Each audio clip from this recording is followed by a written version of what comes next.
या good morning Ashish ji. ये defence segment से एक स्मॉल कैप कंपनी है जिसका ट्रांजेक्शन मिड कैप में हो रहा है, DCX सिस्टम्स लिमिटेड। ये कंपनी बेसिकली आपको इलेक्ट्रॉनिक्स में काम करती है, डिफेंस सर्विसेज को सप्लाई करती है इंडियन गवर्नमेंट को। इसराइल के साथ बहुत बड़ा टाइप है उनकी डिफेंस कंपनी के साथ, अराउंड 70% ऑफ द रेवेन्यू वहाँ से ही आता है। और इसके 3 वर्टिकल्स हैं। एक है इनका cable and wire harness system, जो कि आपको डिफेंस में एरोप्लेन्स एंड अलग इलेक्ट्रॉनिक्स में जो तारें लगती है वो ये बना के उनको सप्लाई करती है।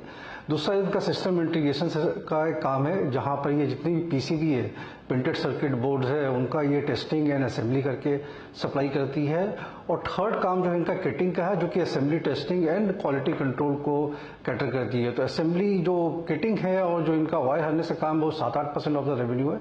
मेजर रेवेन्यू जो है इनका 87 से 92% के आसपास सिस्टम इंटीग्रेशन से आता है। इनका जो प्रोसेस है, जो मैन्युफैक्चरिंग असेंबलीज हैं, ये ऑलरेडी प्रूवन है और काफ़ी बड़ा मोट होता है इस बिजनेस में एंट्री करने के लिए। जब आप डिफेंस की कंपनियों को, स्पेशली इंटरनेशनल कंपनियों को अगर सप्लाई करते हैं तो it's not an easy, entry barrier काफ़ी हाई रहती है वहाँ पर। तो जो इनका हो रखा है, इन्होंने रिसेंटली लॉकहीड मार्टिन US की कंपनी के साथ टाई अप किया है और इंडियन गवर्नमेंट का एक क्लॉज है कि डिफेंस की जितनी मैन्युफैक्चरिंग करते हैं, जो भी सप्लाईज आप इंडिया में करते हैं, अराउंड 60% के आसपास इंडिया में मैन्युफैक्चर होना चाहिए, जो कि ऑफसेट क्लॉज है।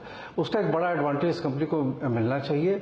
काफ़ी जोरों से इनके रेवेन्यू में ट्रैक्शन आ रहा है। 1250 करोड़ का टॉप लाइन है और 70 करोड़ का रेवेन्यू किया था इन्होंने, प्रॉफिट किया था पिछले साल।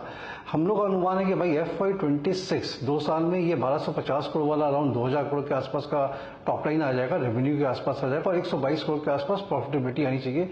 ये काफ़ी कंजर्वेटिव एस्टिमेट है। इसमें जो रेलवे के लिए एक प्रोटेक्शन सिस्टम बना रहे हैं नियाट के थ्रू, वो हम लोगों ने एस्टिमेट नहीं किया। मिनिस्ट्री ऑफ रेलवे से इनको ये काम करने का मिला था। ऑर्डर्स आने बाकी, आई थिंक बजट जब रोल आउट हुआ उसमें इनको ऑर्डर्स मिलने लगेंगे।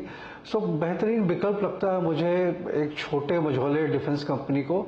और पहला पड़ाव जो टारगेट के लिए है वो अराउंड 379 का भी लिया है। ऑफकोर्स जब अर्निंग्स आएंगे तो फर्दर अपग्रेड होगा। So good company, good corporate governance, अच्छे कैश है बैलेंस शीट पे और मुझे लगता है कि फ्यूचर ट्रेजेक्टरी काफ़ी स्ट्रांग है इसकी, जिस तरीके से डिफेंस में कार्यक्रम और कार्य हो रहे हैं। ये सब छोड़ो, ये बताओ सुबह सुबह लोहा पीट के आ रहे हो क्या आप? क्यों? दिल्ली से बहुत ट्रैफिक था, भागते भागते स्टूडियो में दौड़ते हुए आए। नहीं, शर्ट में बॉडी समा ही नहीं रही है, मुझे लगा सुबह सुबह जिम हुआ है आप। खैर, आज के टॉप कॉल्स को रिकैप कर देता हूं। गाबा सर ने HPCL के साथ शुरुआत करी। अपमूव कायम है, तेजी आनी चाहिए, पर कल के क्लोज के आसपास या कोई डिप से मिल रहा हो तो एक्यूमुलेट करिएगा। खैर, खुलने दीजिए। कच्चे तेल रिलेटेड थोड़े कंसर्न्स और OPEC प्लस की आज बैठक भी स्केड्यूल्ड है, लेकिन 470 का स्टॉप है, 500 के लक्ष्य है। मानस ने दीपक नाइट्राइट में खरीदारी करने की बात करी।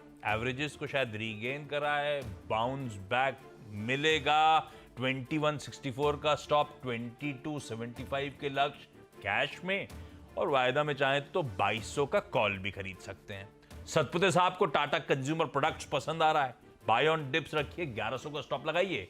1180 और 1200 की तैयारी हो रही है।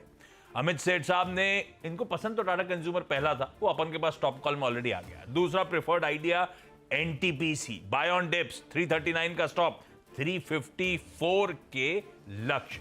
सावंत साहब ने, जो कमजोर मार्केट में डटा खड़ा स्टॉक है उसी के साथ दाव लगाएंगे, ऐसा है हैवेल्स। 1510 का स्टॉप है, 1580 है क्या? 1580, हाँ, 1530-35 के आसपास मिल जाएगा आपको। 1580 के लक्ष्य है। चतुर्मोदा साहब का positional buy idea Canara bank है। बढ़िया बेस 580 का फॉर्म्ड है और ये शायद 650 तक जाने की तैयारी कर रहा है। और ब्यूटीफुली अभी धर्मेश जी ने बताया क्यों उनको, उनकी टीम को फंडामेंटली DCX सिस्टम पसंद आता है। उनका लक्ष्य है यहाँ पे 379 का। तो लंबी अवधि के लिए इन लेवल्स गिरावट में चाहे तो स्टॉक को एक्यूमुलेट करते चलिए।